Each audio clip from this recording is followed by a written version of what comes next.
प्रभु की स्तुति। आप इस चैनल को रोजाना सुनकर 1 साल में बाइबल पढ़ सकते हैं।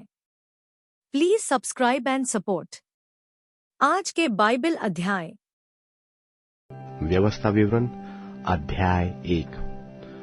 जो बातें मूसा ने यरदन के पार जंगल में अर्थात सूप के सामने के अराबा में और पारान और तोपेल के बीच और लाबान हसेरोत और दिजाहाब में सारे इस्राएलियों से कही, वे ये है। होरेब से कादेश बारने तक सेईर पहाड़ का मार्ग 11 दिन का है। 40वें वर्ष के 11वें महीने के पहले दिन को जो कुछ यहोवा ने मूसा को इस्राएलियों से कहने की आज्ञा दी थी, उसके अनुसार मूसा उनसे ये बातें कहने लगा।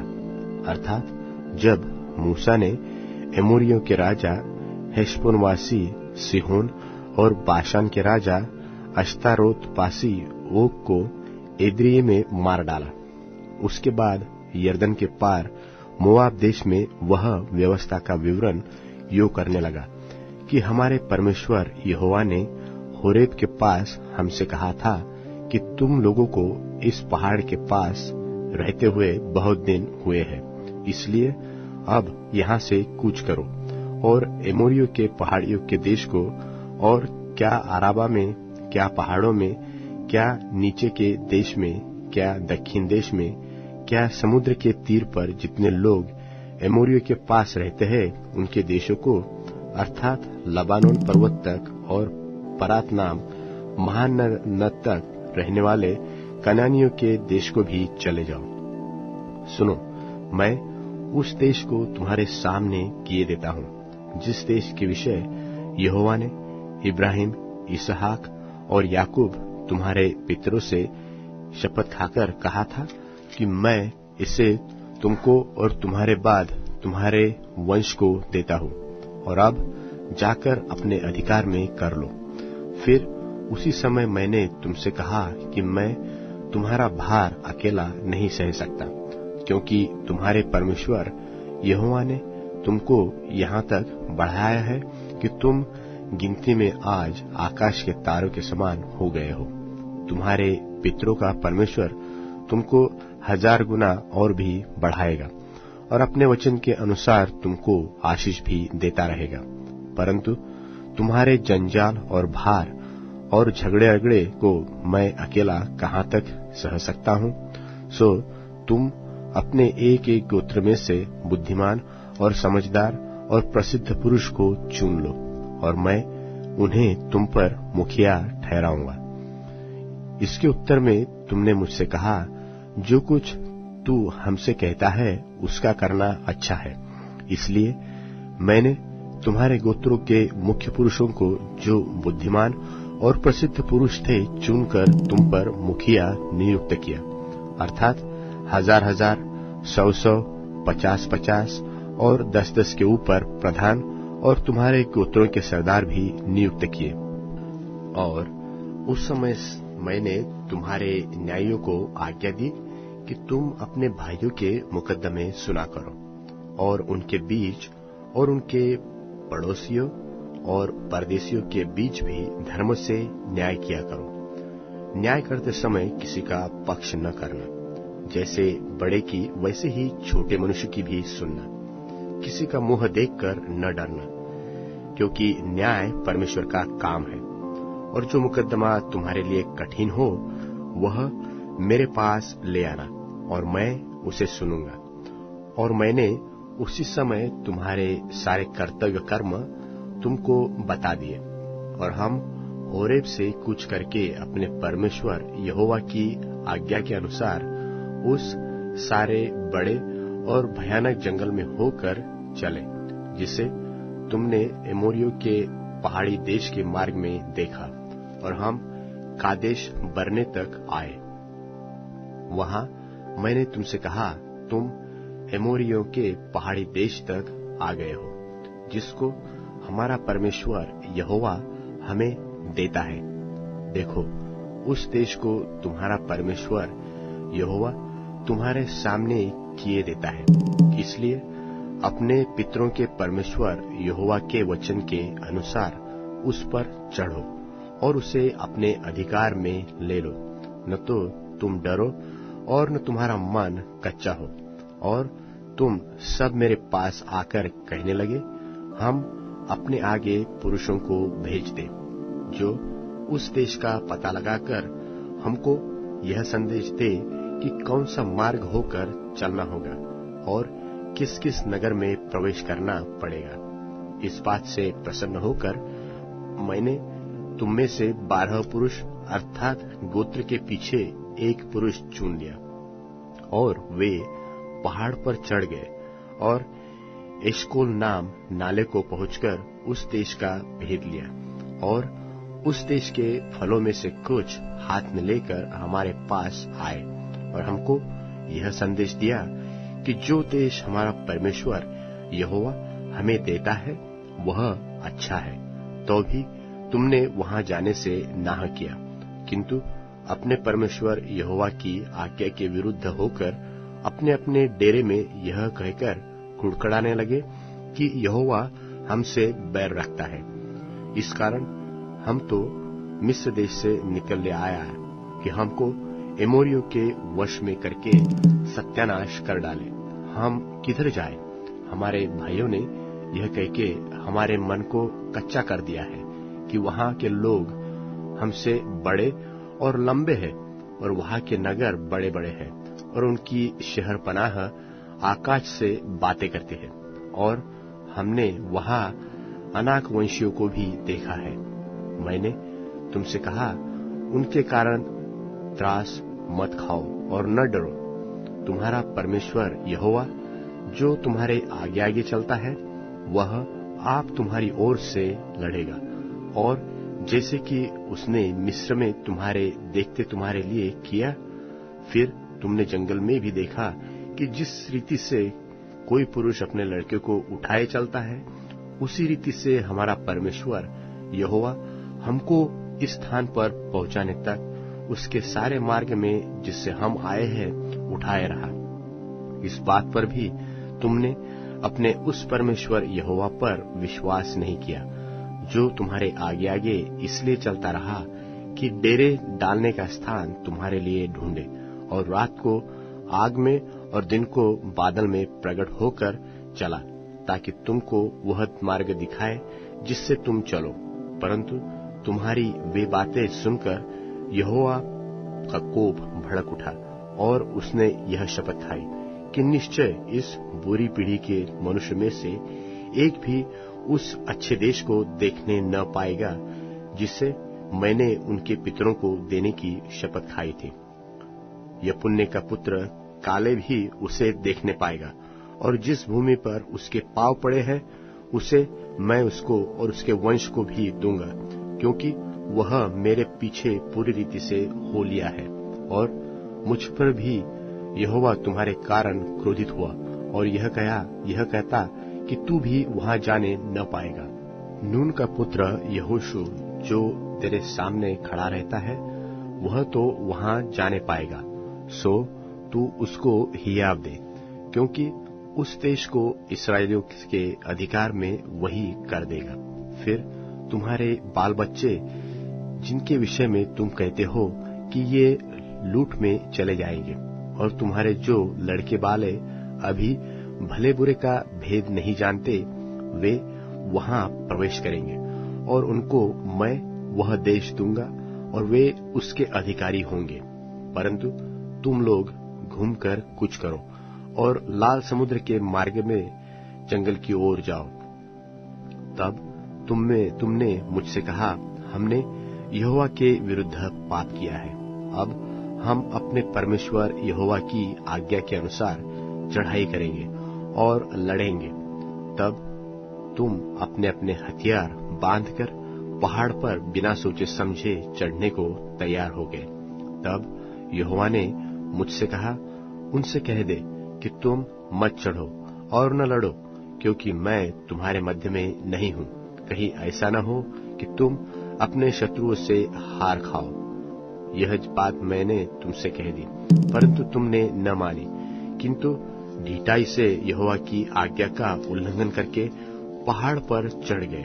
तब उस पहाड़ के निवासी एमोरियों ने तुम्हारा सामना करने को निकलकर मधुमक्खियों की नाई तुम्हारा पीछा किया और सेईर देश के होर्मा तक तुम्हें मारते मारते चले आए। तब तुम लौटकर यहोवा के सामने रोने लगे, परंतु यहोवा ने तुम्हारी न सुनी, न तुम्हारी बातों पर कान लगाया, और तुम कादेश में बहुत दिनों तक पड़े रहे, यहाँ तक कि एक युग हो गया। व्यवस्था विवरण अध्याय 2। व्यवस्था विवरण अध्याय 2। तब उस आज्ञा के अनुसार जो यहोवा ने मुझको दी थी, हमने घूमकर कूच किया और लाल समुद्र के मार्ग के जंगल की ओर चले और बहुत दिन तक सेईर पहाड़ के बाहर बाहर चलते रहे। तब यहोवा ने मुझे कहा, तुम लोगों को इस पहाड़ के बाहर बाहर चलते हुए बहुत दिन बीत गए, अब घूमकर उत्तर की ओर चलो। और तू प्रजा के लोगों को मेरी यह आज्ञा सुना कि तुम सेईर के निवासी अपने भाई एसावियों के सिवान के पास होकर जाने पर हो, और वे तुमसे डर जाएंगे, इसलिए तुम बहुत चौकस रहो, उन्हें न छेड़ना, क्योंकि उनके देश में से मैं तुम्हें पाँव धरने का ठौर तक न दूंगा, इस कारण कि मैंने सेईर पर्वत एसावियों के अधिकार में कर दिया है। तुम उनसे भोजन रुपये से मोल लेकर खा सकोगे और रुपया देकर कुओं से पानी भर के पी सकोगे, क्योंकि तुम्हारा परमेश्वर यहोवा तुम्हारे हाथों के सब कामों के विषय तुम्हें आशीष देता है। इस भारी जंगल में तुम्हारा चलना फिरना वह जानता है। इन 40 वर्षों में तुम्हारा परमेश्वर यहोवा तुम्हारे संग संग है, और तुमको कुछ घटी नहीं हुई। यो हम सेईर निवासी और अपने भाई एसावियों के पास से होकर अराब के मार्ग और एलत और एस्योन गेबेर को पीछे छोड़कर चले। फिर हम मुड़कर मोआब के जंगल के मार्ग से होकर चले, और यहोवा ने मुझसे कहा, मोआबियों को न सताना और न लड़ाई छेड़ना, क्योंकि मैं उनके देश में से कुछ भी तेरे अधिकार में न कर दूंगा, क्योंकि मैंने आर को लूतियों के अधिकार में किया है। अगले दिनों में वहां एमी लोग बसे हुए थे, जो अनाकियों के समान बलवंत और लंबे लंबे और गिनती में बहुत थे, और अनाकियों की नाई वे भी रपाई गिने जाते थे, परंतु मोआबी उन्हें एमी कहते हैं। और अगले दिनों में सेईर में होरी लोग बसे हुए थे, परंतु एसावियों ने उनको उस देश से निकाल दिया और अपने सामने से नाश करके उनके स्थान पर आप बस गए, जैसे कि इस्राएलियों ने परमेश्वर यहोवा के दिए हुए अपने अधिकार के देश में किया। अब तुम कूच करके जेरेद नदी के पार जाओ। तब हम जेरेद नदी के पार आए, और हमारे कादेश बरने को छोड़ने से लेकर जेरेद नदी पार होने तक 38 वर्ष बीत गए। उस बीच में यहोवा की शपथ के अनुसार उस पीढ़ी के सब योद्धा छावनी में से नाश हो गए, और जब तक वे नाश न हुए तब तक यहोवा का हाथ उन्हें छावनी में से मिटा डालने के लिए उनके विरुद्ध बढ़ा ही रहा। जब सब योद्धा मरते मरते लोगों के बीच में से नाश हो गए, तब यहोवा ने मुझसे कहा, अब मोआब के सिवाने अर्थात आर को पार कर, और जब तू अम्मोनियों के सामने जाकर उनके निकट पहुंचे, तब उनको न सताना और न छेड़ना, क्योंकि मैं अम्मोनियों के देश में से कुछ भी तेरे अधिकार में न करूंगा, क्योंकि मैंने उसे लूसियों के अधिकार में कर दिया है।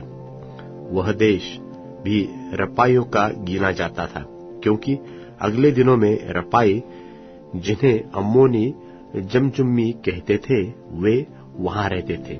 वे भी अनाकियों के समान बलवंत और लंबे लंबे और गिनती में बहुत थे, परंतु यहोवा ने उनको अम्मोनियों के सामने से नाश कर डाला और उन्होंने उनको उस देश से निकाल दिया और उनके स्थान पर आप रहने लगे।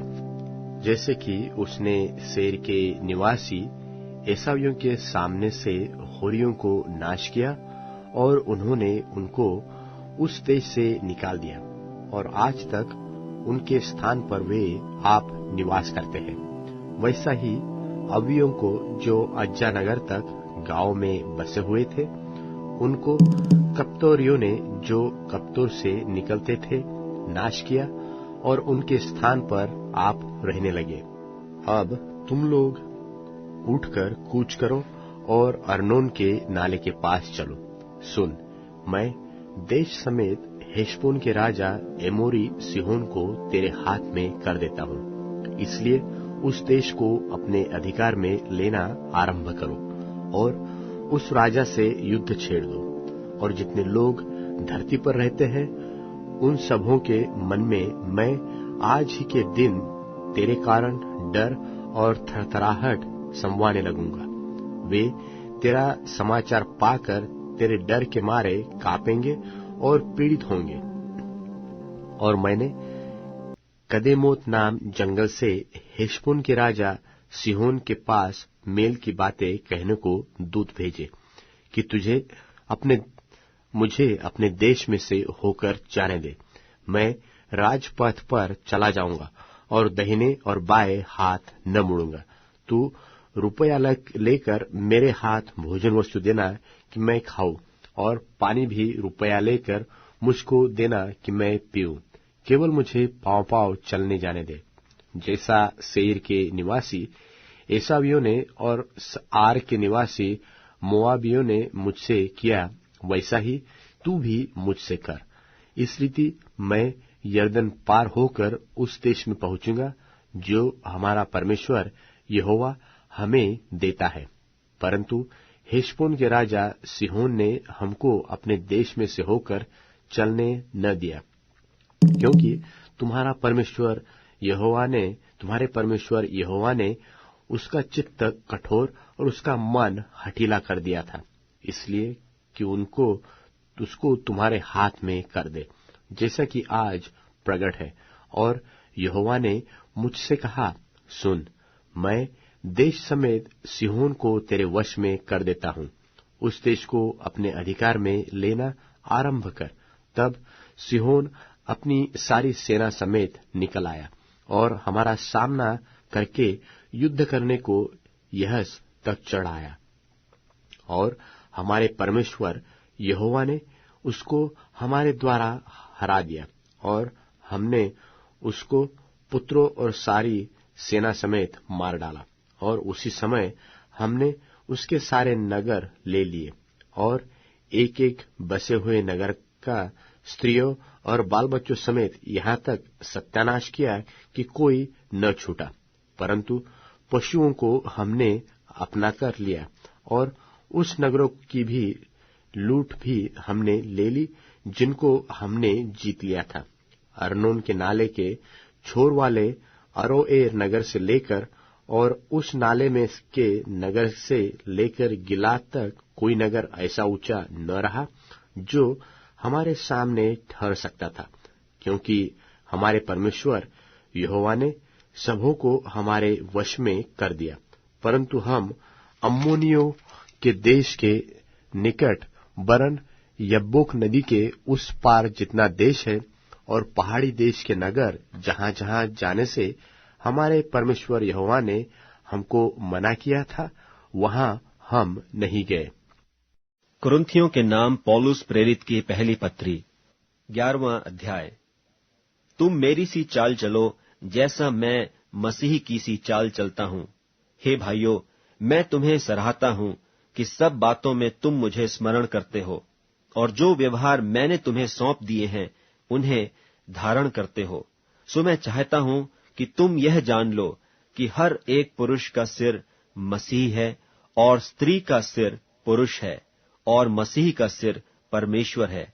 जो पुरुष सिर ढांके हुए प्रार्थना या भविष्यवाणी करता है वह अपने सिर का अपमान करता है, परंतु जो स्त्री उघाड़े सिर प्रार्थना या भविष्यवाणी करती है, वह अपने सिर का अपमान करती है, क्योंकि वह मुंडी होने के बराबर है। यदि स्त्री ओढ़नी न ओढ़े तो बाल भी कटा ले। यदि स्त्री के लिए बाल कटाना या मुंडाना लज्जा की बात है तो ओढ़नी ओढ़े। हाँ, पुरुष को अपना सिर ढांकना उचित नहीं, क्योंकि वह परमेश्वर का स्वरूप और महिमा है, परंतु स्त्री पुरुष की महिमा। क्योंकि पुरुष स्त्री से नहीं हुआ, परंतु स्त्री पुरुष से हुई है। और पुरुष स्त्री के लिए नहीं सृजा गया, परंतु स्त्री पुरुष के लिए सृजी गई है। इसीलिए स्वर्गदूतों के कारण स्त्री को उचित है कि अधिकार अपने सिर पर रखे। तो भी प्रभु में न तो स्त्री बिना पुरुष और न पुरुष बिना स्त्री के है, क्योंकि जैसे स्त्री पुरुष से है वैसे ही पुरुष स्त्री के द्वारा है, परंतु सब वस्तुएं परमेश्वर से हैं। तुम आप ही विचार करो, क्या स्त्री को उघाड़े सिर परमेश्वर से प्रार्थना करना सोहना है? क्या स्वाभाविक रीति से भी तुम नहीं जानते कि यदि पुरुष लंबे बाल रखे तो उसके लिए अपमान है, परंतु यदि स्त्री लंबे बाल रखे तो उसके लिए शोभा है, क्योंकि बाल उसको ओढ़ने के लिए दिए गए हैं। परंतु यदि कोई विवाद करना चाहे तो यह जाने कि न हमारी और न परमेश्वर की कलीसियाओं की ऐसी रीति है। परंतु यह आज्ञा देते हुए मैं तुम्हें नहीं सराहता, इसलिए कि तुम्हारे इकट्ठे होने से भलाई नहीं परंतु हानि होती है। क्योंकि पहले तो मैं यह सुनता हूं कि जब तुम कलीसिया में इकट्ठे होते हो तो तुम में फूट होती है, और मैं कुछ कुछ प्रतीति भी करता हूं, क्योंकि विधर्म भी तुम में अवश्य होंगे, इसलिए कि जो लोग तुम में खरे निकले हैं वे प्रकट हो जाएं। सो तुम जो एक जगह में इकट्ठे होते हो तो यह प्रभु भोज खाने के लिए नहीं, क्योंकि खाने के समय एक दूसरे से पहले अपना भोज खा लेता है। सो कोई तो भूखा रहता है और कोई मतवाला हो जाता है। क्या खाने पीने के लिए तुम्हारे घर नहीं? या परमेश्वर की कलीसिया को तुच्छ जानते हो और जिनके पास नहीं है उन्हें लज्जित करते हो? मैं तुमसे क्या कहूं? क्या इस बात में तुम्हारी प्रशंसा करूं? मैं प्रशंसा नहीं करता, क्योंकि यह बात मुझे प्रभु से पहुंची और मैंने तुम्हें भी पहुंचा दी कि प्रभु यीशु ने जिस रात वह पकड़वाया गया रोटी ली और धन्यवाद करके उसे तोड़ी और कहा कि यह मेरी देह है जो तुम्हारे लिए है, मेरे स्मरण के लिए यही किया करो। इसी रीति से उसने बियारी के पीछे कटोरा भी लिया और कहा, यह कटोरा मेरी लोहू में नई वाचा है, जब कभी पियो तो मेरे स्मरण के लिए यही किया करो। क्योंकि जब कभी तुम यह रोटी खाते और इस कटोरे में से पीते हो तो प्रभु की मृत्यु को जब तक वह न आए प्रचार करते हो। इसलिए जो कोई अनुचित रीति से प्रभु की रोटी खाए या उसके कटोरे में से पिए, वह प्रभु की देह और लोहू का अपराधी ठहरेगा। इसलिए मनुष्य अपने आप को जांच ले और इसी रीति से इस रोटी में से खाए और इस कटोरे में से पिए। क्योंकि जो खाते पीते समय प्रभु की देह को न पहचाने, वह इस खाने और पीने से अपने ऊपर दंड लाता है। इसी कारण तुम में बहुतेरे निर्बल और रोगी हैं और बहुत से सो भी गए। यदि हम अपने आप को जांचते तो दंड न पाते, परंतु प्रभु हमें दंड देकर हमारी ताड़ना करता है, इसलिए कि हम संसार के साथ दोषी न ठहरें। इसलिए हे मेरे भाइयों, जब तुम खाने के लिए इकट्ठे होते हो तो एक दूसरे के लिए ठहरा करो। यदि कोई भूखा हो तो अपने घर में खा ले, जिससे तुम्हारा इकट्ठा होना दंड का कारण न हो, और शेष बातों को मैं आकर ठीक कर दूंगा। कुरिन्थियों के नाम पौलुस प्रेरित की पहली पत्री 12वां अध्याय। हे भाइयों, मैं नहीं चाहता कि तुम आत्मिक वरदानों के विषय में अज्ञात रहो। तुम जानते हो कि जब तुम अन्य जाति थे तो गूंगी मूर्तों के पीछे जैसे चलाए जाते थे वैसे चलते थे। इसलिए मैं तुम्हें चेतावनी देता हूं कि जो कोई परमेश्वर की आत्मा की अगुवाई से बोलता है वह नहीं कहता कि यीशु श्रापित है, और न कोई पवित्र आत्मा के बिना कह सकता है कि यीशु प्रभु है। वरदान तो कई प्रकार के हैं, परंतु आत्मा एक ही है, और सेवा भी कई प्रकार की हैं, परंतु प्रभु एक ही है। और प्रभावशाली कार्य कई प्रकार के हैं, परंतु परमेश्वर एक ही है जो सब में हर प्रकार का प्रभाव उत्पन्न करता है, किंतु सबके लाभ पहुंचाने के लिए हर एक को आत्मा का प्रकाश दिया जाता है, क्योंकि एक को आत्मा के द्वारा बुद्धि की बातें दी जाती हैं और दूसरे को उसी आत्मा के अनुसार ज्ञान की बातें, और किसी को उसी आत्मा से विश्वास और किसी को उसी एक आत्मा से चंगा करने का वरदान दिया जाता है। फिर किसी को सामर्थ के काम करने की शक्ति, और किसी को भविष्यवाणी की, और किसी को आत्माओं की परख, और किसी को अनेक प्रकार की भाषा, और किसी को भाषाओं का अर्थ बताना।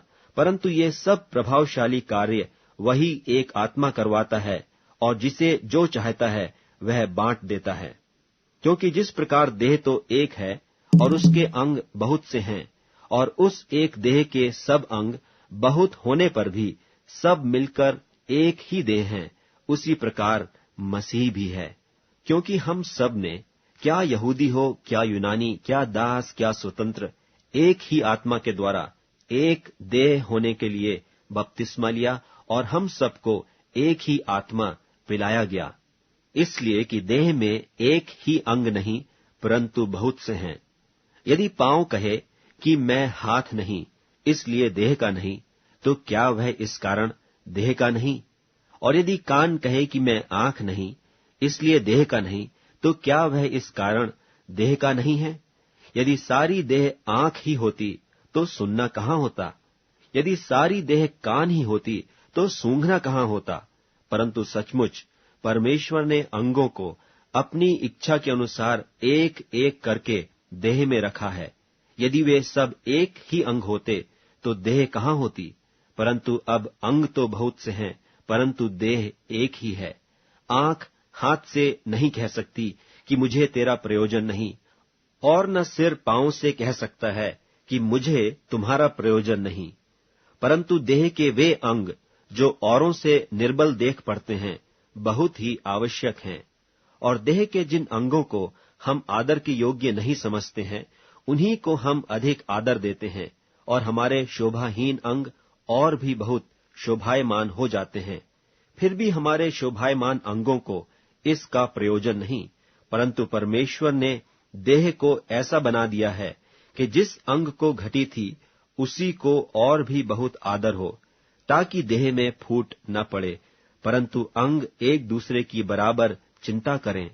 इसलिए यदि एक अंग दुख पाता है तो सब अंग उसके साथ दुख पाते हैं, और यदि एक अंग की बड़ाई होती है तो उसके साथ सब अंग आनंद मनाते हैं। इसी प्रकार तुम सब मिलकर मसीह की देह हो और अलग अलग उसके अंग हो। और परमेश्वर ने कलीसिया में अलग अलग व्यक्ति नियुक्त किए हैं, प्रथम प्रेरित, दूसरे भविष्यद्वक्ता, तीसरे शिक्षक, फिर सामर्थ के काम करने वाले, फिर चंगा करने वाले और उपकार करने वाले, और प्रधान और नाना प्रकार की भाषा बोलने वाले। क्या सब प्रेरित हैं? क्या सब भविष्यद्वक्ता हैं? क्या सब उपदेशक हैं? क्या सब सामर्थ के काम करने वाले हैं? क्या सबको चंगा करने का वरदान मिला है? क्या सब नाना प्रकार की भाषा बोलते हैं? क्या सब अनुवाद करते हैं? तुम बड़ी से बड़ी वरदानों के धुन में रहो, परंतु मैं तुम्हें और भी सबसे उत्तम मार्ग बताता हूँ। भजन संहिता अध्याय 78। भजन संहिता अध्याय 78। हे मेरे लोगों, मेरी शिक्षा सुनो, मेरे वचनों की ओर कान लगाओ। मैं अपना मुंह नीति वचन करने के लिए खोलूंगा।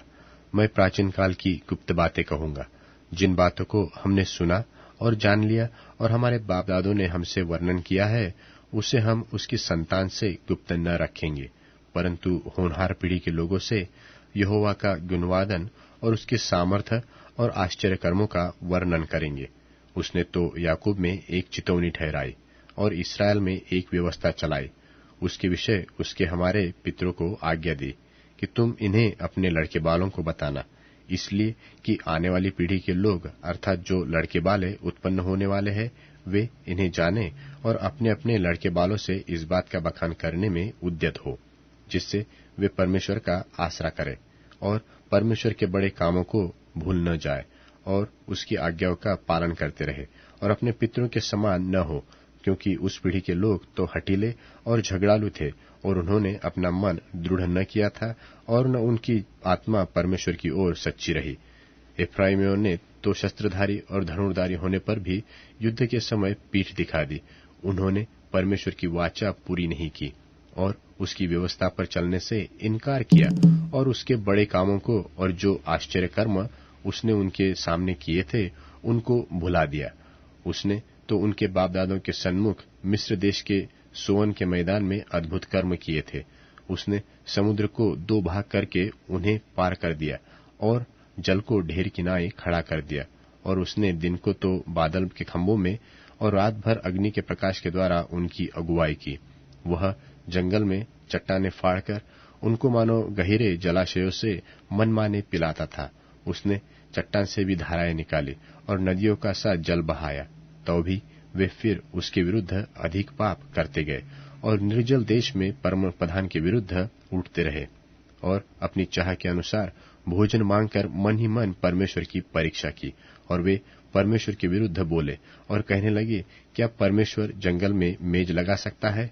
उसने चट्टान पर मार के जल बहा तो दिया और धाराएं उमड़ चली, परंतु क्या वह रोटी भी दे सकता है? क्या वह अपनी प्रजा के लिए मांस भी तैयार कर सकता है? यहोवा सुनकर क्रोध से भर गया। तब याकूब के बीच आग लगी और इस्राएल के विरुद्ध क्रोध भड़का, इसलिए कि उन्होंने परमेश्वर पर विश्वास नहीं रखा था, न उसकी उद्धार करने की शक्ति पर भरोसा किया। तो भी उसने आकाश को आज्ञा दी, स्वर्ग के द्वारों को खोला और उनके लिए खाने को मान बरसाया और उन्हें स्वर्ग का अन्न दिया। उनको शूरवीरों की सी रोटी मिली। उसने उनको मनमाने भोजन दिया। उसने आकाश के पूर्वाई को चलाया और अपनी शक्ति से दक्षिण बहाई, और उसके लिए मांस धूलि की सिनाई बहुत बरसाया, और समुद्र के बालों के समान अनगिनत पक्षी भेजे, और उनकी छावनी के बीच में उनके निवासों के चारों ओर गिराए, और वे खाकर अति तृप्त हुए, और उसने उनकी कामना पूरी की। उनकी कामना बनी ही रही। उनका भोजन उनके मुंह ही में था कि परमेश्वर का क्रोध उन पर भड़का, और उसके उनके हष्टपुष्ट को घात किया और इस्राएल के जवानों को गिरा दिया। इतने पर भी वे और अधिक पाप करते गए और परमेश्वर के आश्चर्य कर्मों की प्रतीति न की। तब उसने उनके दिनों को व्यर्थ श्रम में और उनके वर्षों को घबराहट में कटवाया। जब जब वह उन्हें घात करने लगता, तब तब वे उसको पूछते थे और फिरकर परमेश्वर को यत्न से खोजते थे, और उनको स्मरण होता था कि परमेश्वर हमारी चट्टान है और परम प्रधान परमेश्वर हमारा छुड़ाने वाला है। तो भी उन्होंने उससे चापलूसी की और वे उससे झूठ बोले, क्योंकि उनका हृदय उसकी ओर दृढ़ न था, न वे उसकी वाचा के विषय सच्चे थे। परंतु वह जो दयालु है, वह अधर्म को ढांपता और नाश नहीं करता। वह बार बार अपने क्रोध को ठंडा करता है और अपनी जलजलाहट को पूरी रीति से भड़कने नहीं देता। तब उसको स्मरण हुआ कि ये नाशमान है, ये वायु के समान है जो चली जाती और लौट नहीं आती। उन्होंने कितनी बार जंगल में उससे बलवा किया और निर्जल देश में उसको उदास किया। वे फिरकर परमेश्वर की परीक्षा करते थे और इस्राएल के पवित्र को खेदित करते थे। उन्होंने न तो उसका भुजबल स्मरण किया, न वह दिन जब उसने उनको द्रोही के वश से छुड़ाया था, कि उसने क्योंकर अपने चिन्ह मिस्र देश में और अपने चमत्कार सोन के मैदान में किए थे। उसने तो मिस्रियों की नहरों को लोहू बना डाला और वे अपनी नदियों का जल पी न सके। उसने उनके बीच में डास भेजे जिन्होंने उन्हें काट खाया, और मेंढक भी भेजे जिन्होंने उनका बिगाड़ किया, और उसने उनकी भूमि की उपज कीड़ों को और उनकी खेतीबाड़ी टिड्डियों को खिला दी थी। उसने उनकी दाखलताओं को ओले से और उनके गुलर के पेड़ों को बड़े बड़े पत्थर बरसा कर नाश किया। उसने उनके पशुओं को ओले से और उनके ढोरों को बिजलियों से मिटा दिया। उसने उनके ऊपर अपना प्रचंड क्रोध और रोष भड़काया और उन्हें संकट में डाला और दुखदायी दूतों का दल भेजा। उसने अपने क्रोध का मार्ग खोला और उनके प्राणों को मृत्यु से न बचाया, परंतु उनको मरी के वश में कर दिया, और मिस्र के सब पहिलौठों को मारा जो हाम के डेरों में पौरुष के पहले फल थे। परंतु अपनी प्रजा को भेड़ बकरियों की नाई पयान कराया और जंगल में उनकी अगुवाई पशुओं के झुंड की सी की। तब वे तो उसके चलने से बेखटक चले और उनको कुछ भय न हुआ, परंतु उनके शत्रु समुद्र में डूब गए और उसने उनको अपने पवित्र देश के सिवाने तक इसी पहाड़ी देश में पहुंचाया जो उसने अपने दाहिने हाथ से प्राप्त किया था। और उसने उनके सामने अन्य जातियों को भगा दिया और उसकी भूमि को डोरी से माप माप कर बांट दिया और इस्राएल के गोत्रों को उनके डेरों में बसाया। परंतु उन्होंने परम प्रधान परमेश्वर की परीक्षा की और उससे बलवा किया और उसकी चितौनियों को न माना और मुड़कर अपने पुरखों की नाई विश्वासघात किया। उन्होंने निकम्मे मनुष्य की नाई धोखा दिया और उन्होंने ऊंचे स्थान बनाकर उसको रिस दिलाई और खुदी हुई मूर्तियों के द्वारा उसमें जलन उपजाई। परमेश्वर सुनकर रोष से भर गया और उसने इस्राएल को बिल्कुल तज दिया और शिलो के निवास अर्थात उस तंबू को जो उसने मनुष्यों के बीच खड़ा किया था त्याग दिया और अपनी सामर्थ्य को बंधुआई में जाने दिया और अपनी शोभा को द्रोही के वश में कर दिया और अपनी प्रजा को तलवार से मरवा दिया और अपने निज भाग के लोगों पर रोष से भर गया। उनके जवान आग से भस्म हुए और उनकी कुंवारियों के विवाह के गीत न गाए गए। उनके याजक तलवार से मारे गए और उनकी विधवाएं रोने न पाई। तब प्रभु मानो नींद से चौंक उठा और ऐसे वीर के समान उठा जो दाख मधु पीकर ललकारता हो, और उसने अपने द्रोहियों को मारकर पीछे हटा दिया और उनकी सदा की नामधराई कराई। फिर उसने यूसुफ के तंबू को तज दिया और एफ्राइम के गोत्र को न चुना, परंतु यहूदा ही के गोत्र को, और अपने प्रिय सिय्योन पर्वत को चुन लिया और अपने पवित्र स्थान को बहुत ऊंचा बना दिया और पृथ्वी के समान स्थिर बनाया, जिसकी नेव उसने सदा के लिए डाली है। फिर उसने अपने दास दाऊद को चुनकर भेड़शालाओं में से ले दिया। वह उसको बच्चे वाली भेड़ों के पीछे पीछे फिरने से ले आया। फिर वह उसकी प्रजा याकूब की अर्थात उसके निज भाग इस्राएल की चरवाही करे। तब उसने खरे मन से उनकी चरवाही की और अपने हाथ की कुशलता से उनकी अगुवाई की। अब Amazon music, tune in, Spotify और YouTube म्यूजिक में उपलब्ध है। Please follow it.